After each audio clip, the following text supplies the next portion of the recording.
Fed up with federal agency delays, air passengers turn to courts for compensation instead.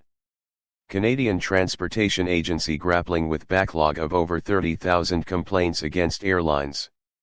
Many Canadians whose travel plans were derailed by flight delays or cancellations are turning to the courts rather than waiting for their complaints to be processed by the agency responsible for enforcing compensation rules.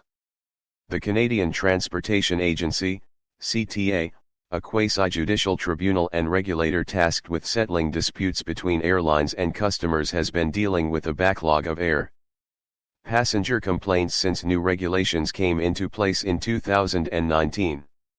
Those regulations require an airline to compensate passengers when a flight is delayed or cancelled for a reason that is within the airline's control. That backlog spiked after a hectic summer travel season driven in part by a rise in air travel following the pandemic slump. CTA officials told a parliamentary committee in November that the agency is attempting to resolve over 30,000 complaints. It added that some complainants could be kept waiting for their cases to be resolved for as long as 18 months. That's too long for Kevin Smith of Gatineau, Quebec, who took matters into his own hands by taking his case to small claims court. Smith filed a complaint with the CTA in February after a flight from Vancouver to Ottawa on New Year's Eve was cancelled and rebooked for the next day. To wait forever for the government to step in and do something about it when they promised that they would, you feel kind of helpless, Smith said. After waiting 8 months for the CTA to resolve his case, Smith filed in small claims court in September. Just a few weeks later, the airline notified him that it would settle out of court. Smith said he was happy that finally something happened but is still frustrated that the CTA process didn't yield timely results. What's the purpose of this whole government agency to even exist if you're just going to ignore me for what seems like forever? Smith said. David Chin of Ottawa had a similar experience and also decided not to wait for the CTA. Chin's flight was delayed for more than 3 hours in July. He filed a complaint with the CTA in September. Having heard about the agency's backlog, he decided he wouldn't wait long. I wouldn't be getting results from them or assistance I need from them, he said. So I decided to take the matter into my own hands and go through a different route instead.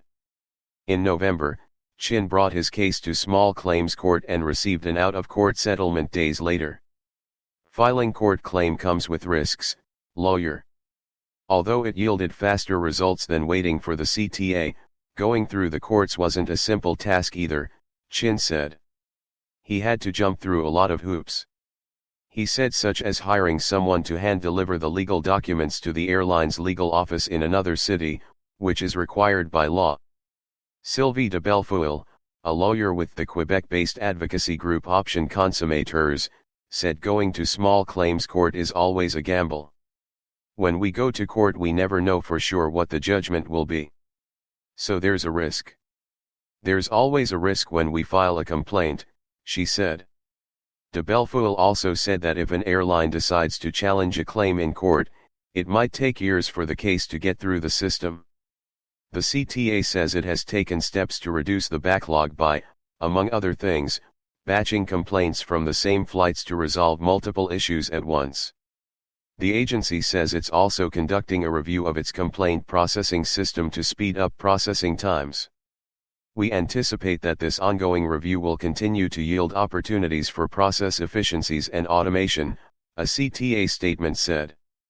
When asked what the government could do to help reduce wait times at the CTA, a spokesperson for Transport Minister Omar Al-Gabra's office pointed to the $11 million earmarked in the 2022 budget to address the backlog.